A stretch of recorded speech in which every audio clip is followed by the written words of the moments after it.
Lectura del Petit Príncep. Primer capítol. Quan tenia 6 anys, vaig veure una vegada un magnífic dibuix en un llibre sobre la selva verge, que es deia Històries viscudes.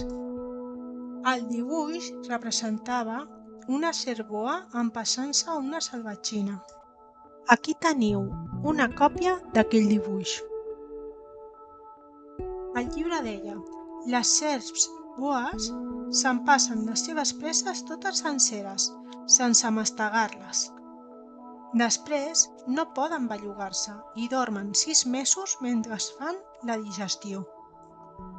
Això em va fer pensar molt sobre les aventures de la jungla i per la meva banda vaig intentar i em vaig sortir de fer el meu primer dibuix amb un llapis de color. El meu dibuix número 1 era així.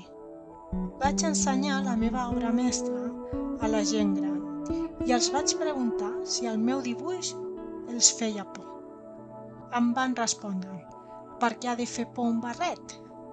El meu dibuix no representava pas un barret. Representava una cervoa que païa un elefant.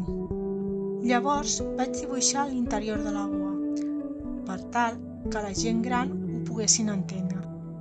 Sempre necessiten explicacions la gent gran. El meu dibuix número 2 era així. La gent gran em varen aconsellar de deixar córrer els dibuixos de cervoes obertes o tancades i d'interessar-me més aviat per la geografia, la història, el càlcul i la gramàtica.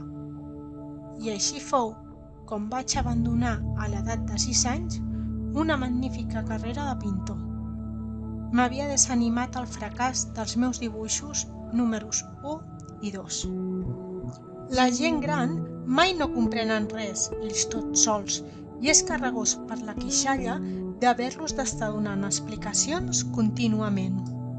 Em va tocar, doncs, de triar un altre ofici i vaig aprendre de pilotar avions.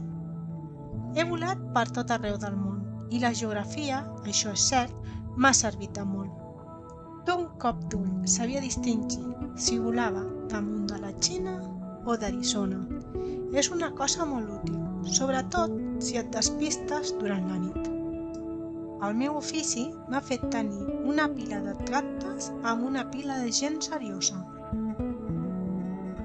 He viscut molt amb la gent gran. Els he vistos molt de a prop i això no ha fet millorar pas gaire la meva opinió.